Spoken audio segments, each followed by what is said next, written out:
boom bap trap sound, dude. Bombastic. Oh, Welcome to the Music Period Podcast. once again, Yeah, we're back, baby. back worldwide. They said we weren't going to come back. I knew we were going to. They were a little too, they were too hot for TV. We're controversial. It's a good thing we're not on TV. Got a face for radio. So I'm Dave. I'm Sam. He is Sam. We have got some very interesting albums to do this week. Yeah. We do have a new one that we're going to do. We also have 2 legacy albums that will be out later in the Correct. week. But we are going to start with our new And album. I think one of the cool things is that when we're going to try and do new albums as much as we can. Yes. But, you know, there's not always a whole lot of like hard-hitting, indie, influential new albums that come out every week. Nope. So what ends up happening is we pick an album that we normally wouldn't listen to. Right. Like last week it was Megan Thee Stallion. Yep. This week. Is Miley Cyrus Plastic Hearts. Yeah. So when we did Megan, it was out for 2 days. Yeah. Same with Miley. It's only been out for 2 days. New Music Fridays. New Music Friday. We've both given it a chance. Yep. And we both hate it. The end. See ya. Bye. So that's actually not true. No, it's not. Dave's a liar. You're a liar. I know. You lied to millions of people just a second ago. So let's hear your apology. You know what, man? I'm not Joe Rogan. I don't apologize. So at first listen, Yep. digging right in, Yeah. I was like, oh, cookie cutter, generic, Right. don't care. Don't care. Yeah. That's how I felt going in before I listened. Second listen, it's like, okay, Yeah. this is fine. Uh-huh. And then third listen this morning, I was like, Jesus Christ, this is actually not bad. Yeah. I was surprised. Right. That's a great thing to say, surprised. Yeah. And so I've never really given Miley Cyrus a chance other than like I've heard like Party in the USA, Yeah. which is a banger. What was it now? It's quite. What was the one? She went through like a very brief hip hop phase. For some reason, I remember her in a video. And Juicy like J. She did a song with Juicy J. Yeah, it was like she was in like a Michael Jordan jersey or something. Yes, like that. it was about Jordans. The song was about Jordans. Yeah. Yeah. Yeah. Yeah. Okay. Yeah, I mean, she's all over the fucking map, man, She really is. which I can appreciate that. It kind of goes with what I was talking about last week, where these pop stars are playing characters. Yeah. And she has just been trying out characters for so long. Mm-hmm. But it seems like now, I could be wrong, but it seems like she's almost settling into something now, Yeah. where she's basically saying, fuck you, She's self-aware. this is what I am. She's reached her final form. Yeah. Where she's just like, I spent a really long time trying to sculpt my image around what people were telling me to do. Right. And I think in somewhat of a like a child refusing to listen to their parents, Which is probably in a lot of ways what she's been. you know? Yeah. And so like the media or like the reviewers or the industry says, yeah, you're dressing too crazy. She goes, oh, you think this is crazy? Check this out. Yeah. And I feel like now and I think she talks about it quite a bit on the album. Mm-hmm. I think she's just saying, I'm done trying to even mask it. Right. I was trying to figure it out. I'm done trying to pretend like I'm figuring it. I think she kind of acknowledged the fact that like figuring it out is stupid because you're you. Right. Just be you. Yeah. And accept it. Yeah. I think she did that pretty well. Yeah. It must be, I think it's often discussed just what it must be like to be so famous when you're so young. Yeah. And I mean, she's Miley fucking Cyrus, dude. She Yeah, was Hannah Montana. fucking Montana. Yeah. Like her level of fame. They named a state after her. So so her level of fame is on another level of like 99% of this world. Yeah. You know what I mean? Like Absolutely, she dude. is upper echelon. People kind of like this podcast where people in all corners of the world. Oh man, the music guys are in town. Yeah. So the struggle, you see someone like that grow up in front of your eyes, which goes to your point about this album, about how she is acknowledging that and basically saying, you know what? I'm done doing this for you. Yeah. I'm going to do this for me now. And she has a cool way of playing that commentary out where she's, and you and I talked a little bit about this off the radio waves. Yes, sir. But it's almost in the same vein as Eminem was, where it's like tongue in cheek, pointing the camera back at the people who are filming you. Yeah. You know what I mean? And being like, you think I'm weird? Yeah. Look at you. It was a perfect example. We'll probably talk about this on a later episode this week too, but just how some Shady LP came out. Everybody was in awe. Everybody was, oh my God, what is this guy all about? And then his second album, he released it pretty quick after, was basically going, he like knew it was going to blow up. And he did exactly what you just said. He turned it around, said, you're still listening to me. Yeah. Look what I'm doing. You're still focused on me. Yeah, there was a moment in the first track where I kind of got this inkling, this feeling where Miley was going to poke fun at her situation, tongue in cheek. Yep. On the majority of I felt like it was going to happen. Yeah. And I like that. I like that she was brave enough. I don't know if brave is the right brazen enough, to just say, you think I'm like the first song is called "What the Fuck Do I Know?" Yeah. And there are parts of it where it's pretty much her being like, I know, I dress crazy. I eat lollipops in front of people. I get naked every now and again. I'm crazy. Yeah. And like, you guys are all watching me, but what the fuck do I know? Yeah. I'm doing this stuff, but you're all captivated. Yeah. And you're watching me like a caged animal. And that's actually the weird thing. But what the fuck do I know? Right. You're weird, not me. Right. Yeah. No. Self-aware. Yep. So I like it kicks right in. I think it's good. It's got a cool bass line. It's catchy. It's a very well manufactured pop song, and I could pretty much say that about every song on this album. Yeah. It's just it is what it is. And boy, I hate that line. Yeah. But with something like this, that's just, it's fitting. Yeah. You know what it is when you go into it. Sure. Well, I didn't expect this. True. I was surprised, like I said. I was expecting it to be, fully expecting to roll my eyes the entire time and just be like, more pop, more cookie cutter bullshit made for the radio. But then when I actually turned my ears on and opened up to it, which didn't take long, took me about 15 seconds to go, okay, let me give this a shot. You texted me and you're like, shit. Yeah. This is catchy. Yeah, right. Yeah. And also, side note, I think a lot of the songs were performed with a live band. Yeah. I think she's been doing that a lot lately. I like that. Yeah. I like that a lot. Because the bass sounds, for the most part, there are some tracks where the bass is clearly a synthesizer. But the drums sound real. Mm-hmm.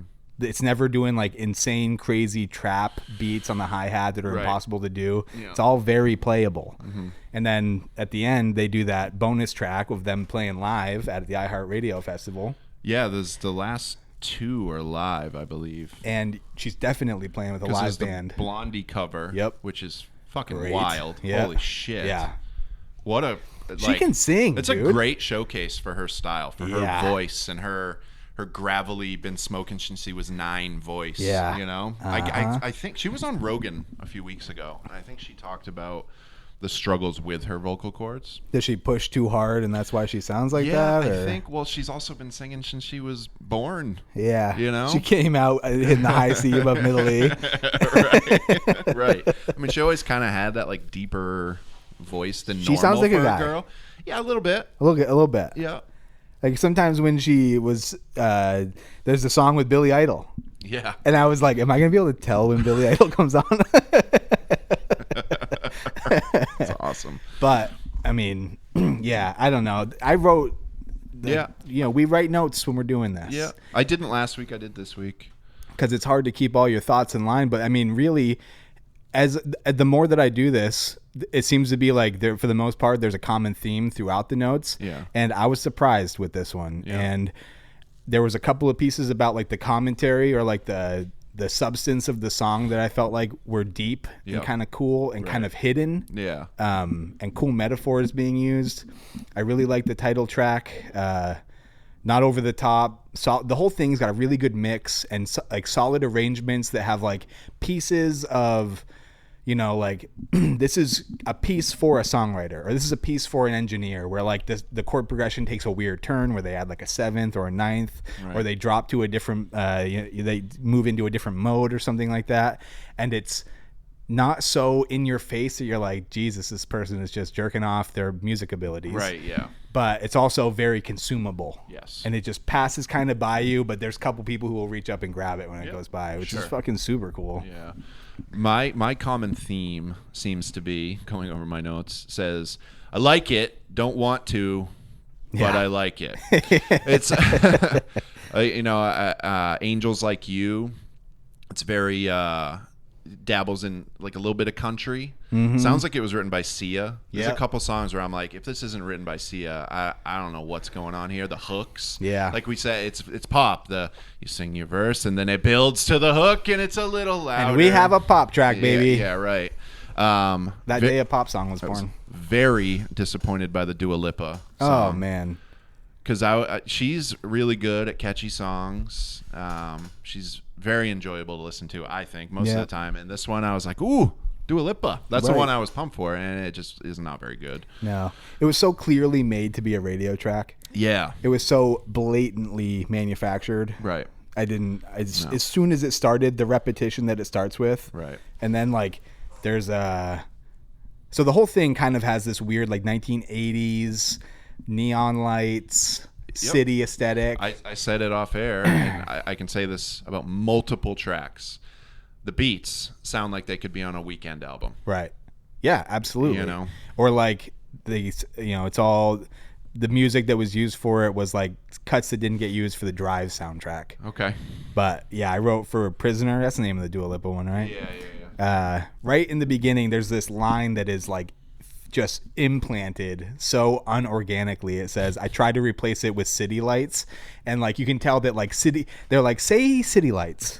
Just say city lights somewhere real quick into the track. And it's very and it's weird because I know The Weeknd's big. He's doing a Super Bowl halftime show. He's a big artist right now. Right. But I just didn't expect his style what it was, because his style is kind of borrowed from like 80s, very Michael Jackson, very him and Daft Punk worked together, and they took that synthwave sound and they crafted it into a pop world. Yes, and it doesn't even work with Daft Punk anymore, but he's like, I'm still using this. Yeah, and it works for him. Absolutely. It's great. Love his last record, and I like his tunes, but I just didn't expect an artist to be influenced by him. You know what I mean? I just didn't see it being that way, but when you think about it, it makes sense. Yep. It's only a matter of time before speaking of the current artists become the influencers. Right. I guess. And it's cool. I think that always happens to a certain extent, but it's never really acknowledged, and it's never at the forefront. Yeah. And so like for her to just kind of like, it's kind of clear that it was influenced by that, to not try and mask it and pretend like she took it from something else. Sure. That's cool. Yeah. Because that happened all the time in like country music and folk music. Back in the day, people would do songwriting circles, and someone would be like, hey, I like that song a lot. Do you mind if I buy it from you? Yeah. I like it. Yeah. It's cool. I think I would sound good singing it. Right. And so it was like kind of a part of the world, a part of their circle or whatever. Yeah. But speaking of influence, I think she did a really cool job of bringing in a cool version of like the badass feminist punk movement of the late 70s. Okay.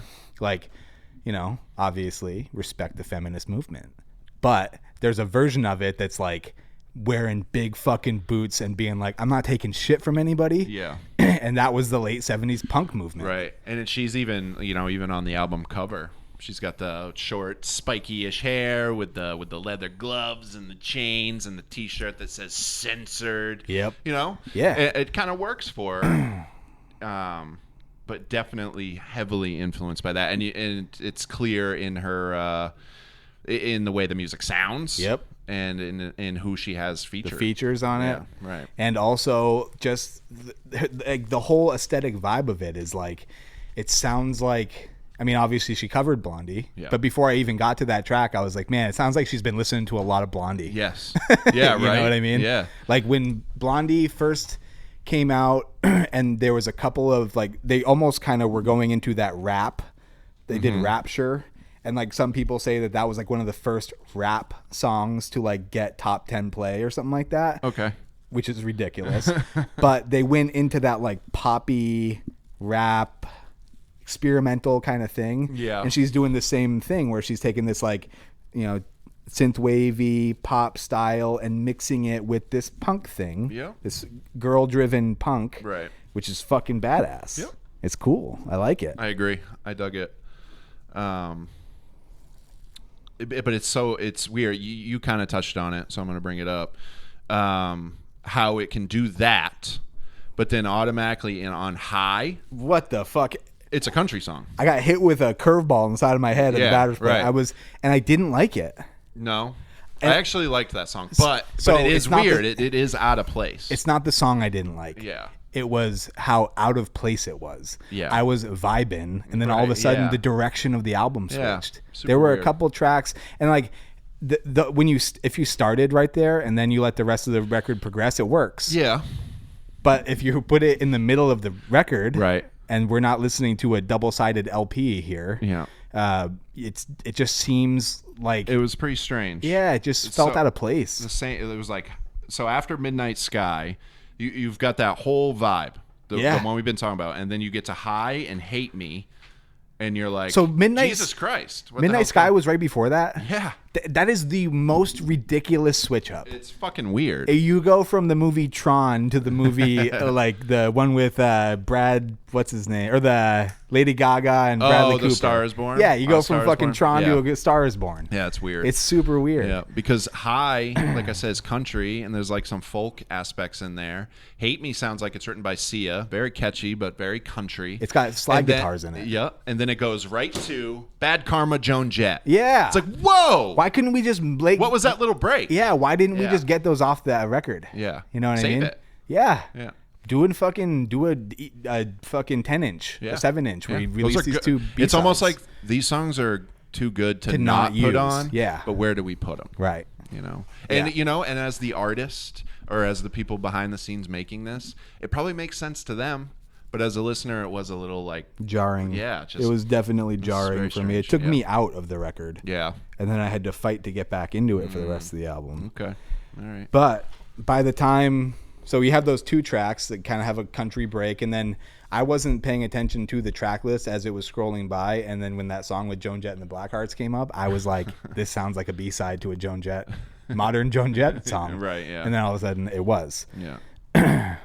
I had written down that it's trying to sound like Heart or Joan Jett or whatever, which is fine. It's fine. It's a good song and it works. But I guess when I wrote this note, I guess I wasn't really thinking about the like the overall theme and the pop punk and all that, because I was just like, well, just because you got Joan Jett on your song doesn't mean it has to sound like a Heart song. Right. Like bring Joan Jett in and do something different. Right. You know what I mean? I guess I just, as a music fan, a lot of these songs are just like, yeah, I've heard this before. Yeah. I've heard it before. Yep. And it sounds good. Yep. But I've heard this before. Yeah.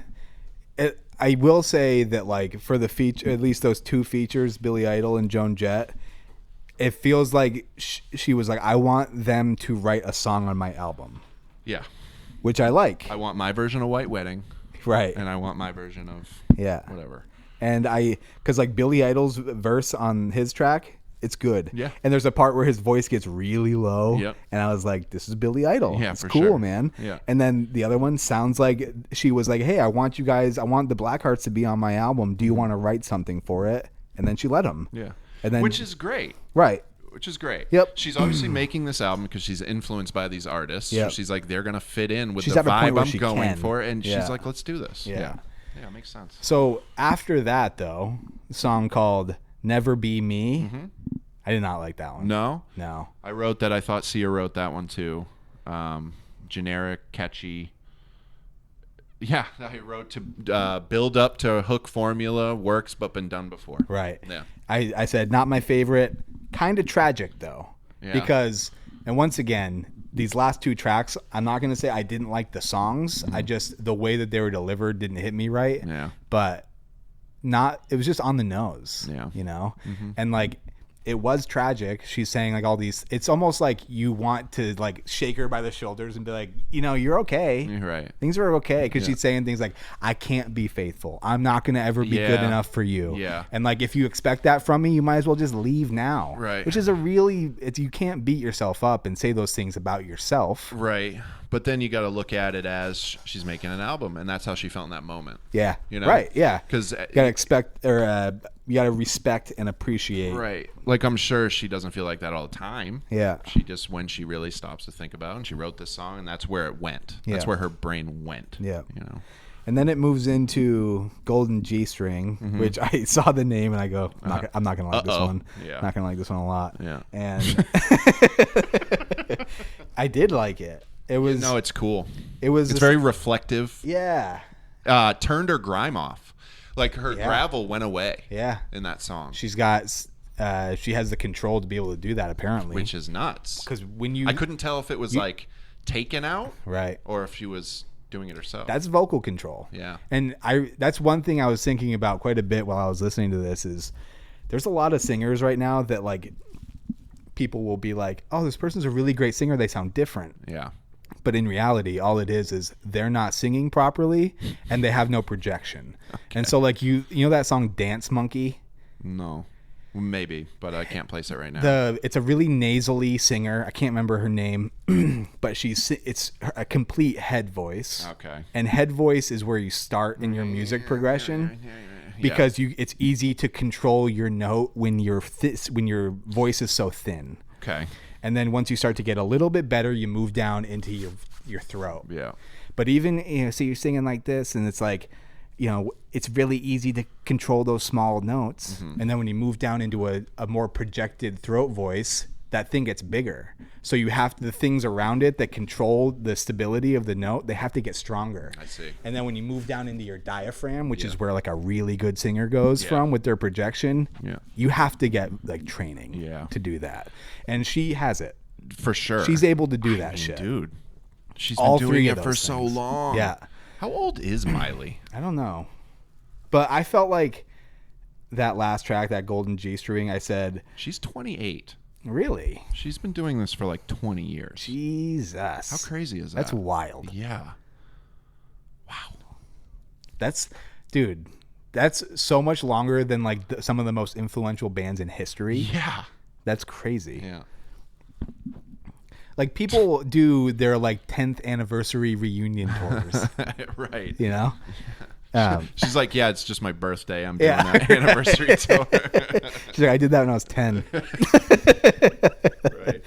I said, it's a strange, apathetic ode to what her career has been. Yeah. I wrote reflective, basically. Same thing. Yeah. But the composition, incredible.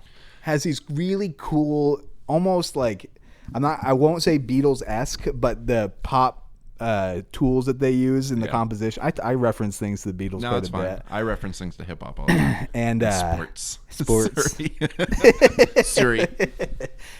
But like, yeah, just these cool half step down, and like the chord progression will take this cool left turn, and it sounds familiar even though it's the first time you've ever heard it. Yeah. You know? Yeah. Yep.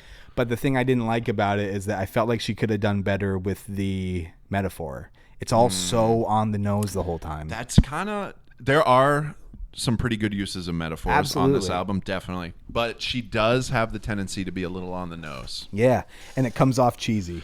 It does. And also, it just doesn't help who she is. So when she comes off cheesy, it's like amplified because she's Miley fucking Cyrus. Mm-hmm. You know what I mean? You're a child star. So when you're cheesy, you seem extra cheesy. Yeah. You know? Uh-huh. So. Yeah, she can do the metaphor, which is why I was expecting... Yeah. Why not do that every time? More.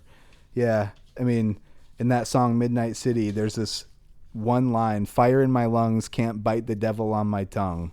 I feel like that's really cool. Yeah. It has a lot of meaning to it, but you can't pinpoint it, what she means by it, because it's kind of vague and it's just a metaphor for something, right? Right, yeah. But then when she talks so on the nose about stuff, it doesn't leave you any room to use your imagination when you're listening to it. Right. Which is boring. A little bit. So, yeah. Overall, though, yeah, it's pretty good. Surprisingly good. Yeah. If you could see my face, I would be doing the. Yeah. Didn't expect to like it as much as I do. Now, do I like it enough to where I'm gonna go listen to it after this? No. Probably not. No. I might have like a moment where I'll be, oh yeah, I want to listen to that song again. Yeah, maybe Midnight Sky. Yep. The remix that they used with Stevie Nicks, by the way. Yeah. That was fun. It was fun. It was fun. I listened to it. The first time I listened to it was before I realized it was a bonus track. Yeah. It was purposely done that way. Yeah. Because my first thought was, what the fuck? Yeah, right. You got Steven, just do something cool. Right. Do something different. Yeah. But knowing it's a remix and they did it specifically, a mashup of Yeah. Midnight Sky and Edge of 17. Yeah. Like, that's cool. It's a mashup. It's what it was meant to be. Yeah. Yeah. Yeah. And then, yeah, like I wasn't even really. I told myself if there's bonus tracks on any of these albums that we review, I'm not going to include them because the bonus isn't part of the album release. Yeah. But hearing her, like I said, I'm not familiar with her, never really gave her a chance. Hearing that live recording of her doing that Blondie track, I was like, what the fuck? It's really good. She can sing. Yeah. Really. She has so much control over her voice. Yeah, it's nuts. It's fucking crazy. Yeah, she's a fucking pro, man. How are you not a pro with this kind of experience? Yeah. I guess you're right. She's a professional. Yeah. And professionals really, really, they just stand out. They're cut above. When they take their craft seriously and they get good, like real good at it. Yeah. It's impressive. It makes them... You're a singer. You're not... She moved from pop star to talented singer to me. Yeah. Yeah. Yeah. Because I've seen her do covers of like Dolly Parton and this and that and her own shit and pop music and has a rap verse here and there. Right. She's a talented singer. She is. Doesn't matter what the rest of the shit is. Exactly. Yeah. And I really thought we were going to have 2 new albums we hated in a row. I know. I kind of wanted... Didn't happen. And I kind of wanted you to hate this one so we could argue about it. But apparently we're both right again. I know. Also, by the way, I just want to point out Megan Thee Stallion's getting good reviews. Oh, we're talking about this? I mean, she's just getting good reviews. Yeah, well, everyone's wrong. It's crazy. It's not a good album. No. I don't care. I was shocked when I saw the scores across the internet. Are people just scared to give her a bad I think review? so. I think so. I don't get it. Yeah. But anyway, let's move on to what are we giving this thing for a score? Megan Thee Stallion, strong 1. Sturdy 1. I'm not backing down on that. It's not Light good. 2, strong 1. Yeah. All right, Plastic Hearts. I've been struggling with this pizza because there's no deep meaning here for me at all. There really isn't. This is a frozen pizza that has been cooked. I'm really hungry. It tastes fine. Yeah. It wasn't really that expensive. Right. It's got stuffed crust because it needed a little extra cheese somewhere, you know. But it tastes good. I go back for seconds. Right. It's good. I'll eat half the pizza. Yeah. I'm hungry. Yeah, right. I'm hungry. It's there. It's food. Good. There you go. Yeah. My pizza for Plastic Sharts is you know how in New York City they have like the $1 slice shops? Yeah. And it's like it's almost like a staple of the New York City life, like the $1 slice. You walk around, get a pie. Yeah. Yeah. And like the slice is pretty big. Yeah. But I mean, there's nothing special about it. Right. It's cheese or it's pepperoni. I'm picturing the opening credits in Louis. Yeah. When he had the show and he goes to get the pizza before he goes on stage. And like it's so just blah. Yeah. But also pizza that you're fine with taking your last bite and then throwing most of it away because you got to go do something. It was only $1. Right. You know what I mean? You're fine. Put the rest in the trash. I'll get another one later. Right. Yeah. It's been sitting under a heat lamp for a little while. Yeah. But it's pretty good for $1. Yeah. It's pretty good it's surprisingly good for $1. Yep. And it's a big piece of pizza for $1. For sure. It's a good deal. Yep. And it's pizza. Yep. That's what this album is. Sure. That's kind of perfect. Yeah. Cool.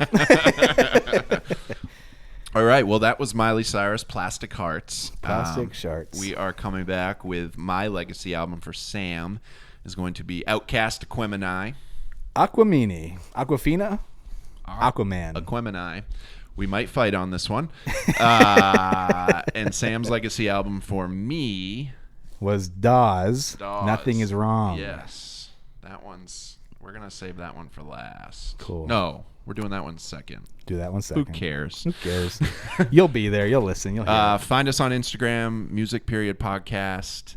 And the Gmail is music.podcast@gmail.com. You know what's cool is even if we do save that one for last, they don't know. We could just record it last, put it out second. You are also stupid.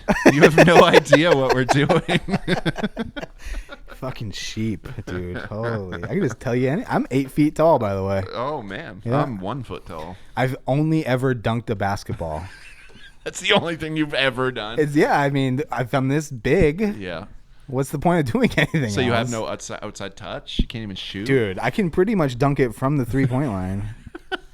All right. Yeah. Why even mess around with that shit? Okay. All right.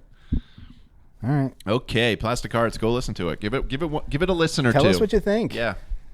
Write in. Tell us what's coming out that you're looking forward to. Yes. Yeah. Yeah. We need that. And also, what are you not looking forward to? Yeah. We'll do that too. What's been disappointing recently? Sure. And what do you like about your life? Just let us know. We'll turn this into a therapy podcast. I don't give a shit. All right. We'll see you guys next time. Later.